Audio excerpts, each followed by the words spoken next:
Zee 24 तास एक पाऊल पुढे. हिंदीमध्ये अतुल तुला प्रचंड मागणी असताना सुद्धा तू अनेकदा पदराला खार लावून एक प्रकारे मराठीत कमी पैसे मिळत असताना सुद्धा मराठी चित्रपट करतोस.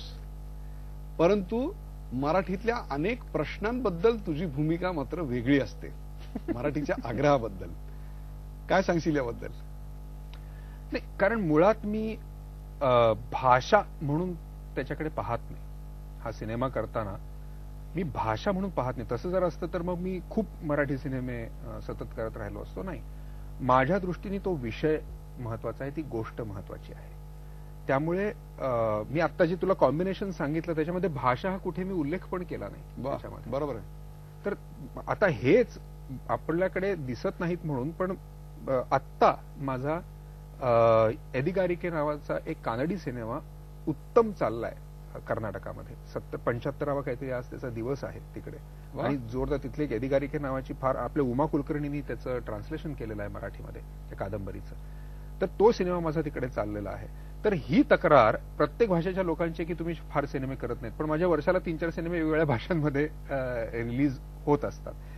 तर त्यामुळे मला असं वाटतं की माझ्यासाठी ती गोष्ट फार महत्वाची असते भाषेपेक्षा सुद्धा, कुठल्याही भाषेत. लहानपणापासून मी अतुल पाहिलं की तुला वाचनाचा खूप छंद आहे. मग ते हिराचंद नेमचंद वाचनालय सोलापुरातलं असेल किंवा तुमच्या कॉलेजमधलं वाचनालय असेल.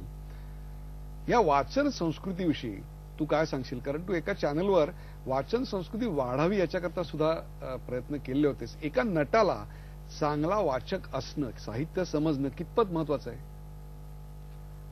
नट हे तुम्ही इन्सिडेंटल आहात. तुम्हाला माणूस म्हणून पहिल्यांदा वाचन ही अत्यंत गरजेची गोष्ट आहे. आमच्यावरती उगाच थोपलं जातं नट म्हणून. काय नाही, नट म्हणून सोशल रिस्पॉन्सिबिलिटी असली पाहिजे, नट म्हणून वाचलं पाहिजे, माणूस म्हणून या सगळ्या गोष्टी असल्या पाहिजेत. मला एक वाचनाच्या बाबतीत एक महत्वाची गोष्ट वाटते. आपण एक साधा विचार करूया की शेवटी भाषा म्हणजे काय? लिखित भाषा तर ते सिम्बल्स आहेत. आणि ते ऍबस्ट्रॅक्ट आहे फार. त्या सिम्बल्स मधनं मी एक अर्थ माझा काढून माझ्या मनासमोर, डोक्यासमोर, डोळ्यासमोर एक चित्र उभं करतो. मी करतोय, फार महत्वाची गोष्ट आहे. हाच फरक आहे टेलिव्हिजन, सिनेमा आणि पुस्तक. ह्याच्यामध्ये परफेक्ट. की मला सगळं क्रिएट करावं लागतं. म्हणून मी जर तुंबाडचे खोत वाचली आणि तू जर तुंबाडचे खोत वाचली तर तुझं तुंबाड आणि माझं तुंबाड हे कम्प्लीट वेगळं असतं. त्याच्या परसेप्शन मध्ये फरक असतो, सगळ्याच मध्ये फरक असतो. कारण ते कम्प्लीट व्हिज्युअलायझेशन वेगळं असतं. कारण मी फक्त सिम्बल्स वाचून मी एक क्रिएट करतो आहे डोळ्यासमोर. आणि हा मिळणारा मेंदूला जो एक्सरसाइज आहे तो अत्यंत महत्वाचा आहे असं मला फार वाटतं. आणि ते तुम्हाला वाचनाने मिळतं. मध्ये एक संशोधन झालं होतं, म्हणजे दुर्दैवाने मला हे टेलिव्हिजनवरतीच सांगावं लागतं आहे, परंतु असं संशोधन झालेलं होतं की टेलिव्हिजन बघताना तुमचा मेंदू जो ऍक्टिव्ह किती आहे असं ते संशोधन होतं. तर तुम्ही गाढ झोपलेला असताना सुद्धा तुमचा मेंदू जितका ऍक्टिव्ह असतो तितका सुद्धा टेलिव्हिजन बघताना ऍक्टिव्ह नसतो असं संशोधन झालेलं आहे सायंटिफिक. कारण सगळं रेडीमेड आहे. मला काही इमॅजिनच करायचं नाही आहे. तर म्हणजे त्यांचं महत्व मी कमी करत नाही. सिनेमा ह्या कलेच म्हणजे जिथे सगळी दृश्यात्मकता दिसते आहे. उदाहरणार्थ मला सामान्य माणूस म्हणून एका हेलिकॉप्टरमधनं एखादा डोंगर बघता येणार आहे का? तर नाही. तो पर्स्पेक्टिव्ह मला देतं सिनेमा, त्यामुळे त्याचं महत्व वेगळं आहे नक्की. किंवा एक ढोबळ उदाहरण देतोय, पण अनेक गोष्टी मला उदाहरणार्थ एखाद्या माणसाचा फक्त डोळा जाऊन जवळ बघता येण्याकरता नाही बघता येतो. मला फ्रीडम सिनेमा देतो. परंतु एक व्यक्ती म्हणून मला असं म्हणायचं आहे की वाचन हे अत्यंत महत्वाचं आहे आणि ते तुम्हाला तुमच्या स्पीडनी करता येतं. हा एक त्याचा दुसरा मुद्दा आहे. म्हणजे एक तुम्ही काहीतरी प्रोग्राम टेलिव्हिजनवरती केलात. आता उदाहरणार्थ तुझा हा कार्यक्रम आहे, त्याचं तू जर उद्या पुस्तक काढलंस, ही मुलाखत ऐकत असणारा जो प्रेक्षक आहे त्याच्या हातात याचा स्पीड नाहीये. त्याला जर माझं एखादं वाक्य किंवा तुझं एखादं वाक्य काय जर हे करायचं असेल तर त्याला ऐकून त्याच माझ्या आणि तुझ्या स्पीडनी त्याला जावं लागेल किंवा एडिटरच्या स्पीडनी जावं लागेल.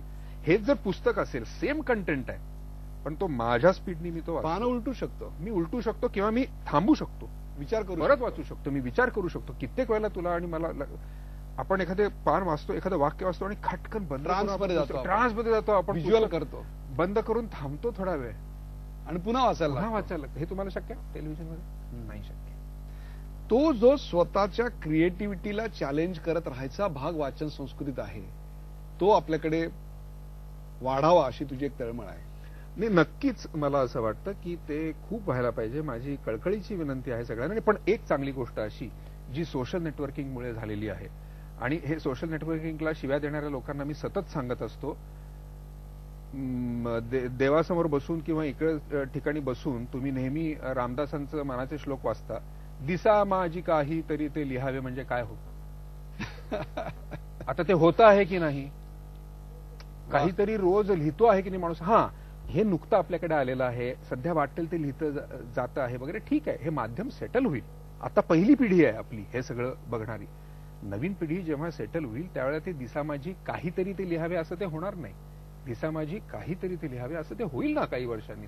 आपल्याकडे आजकाल फॅशन झाली आहे राजकारण्यांना शिव्या देण्याची. पण मला असं वाटतं की ते नाही, आपण आधी आपण बघायला पाहिजे की काय आपण आहोत. झी 24 तास एक पाऊल पुढे.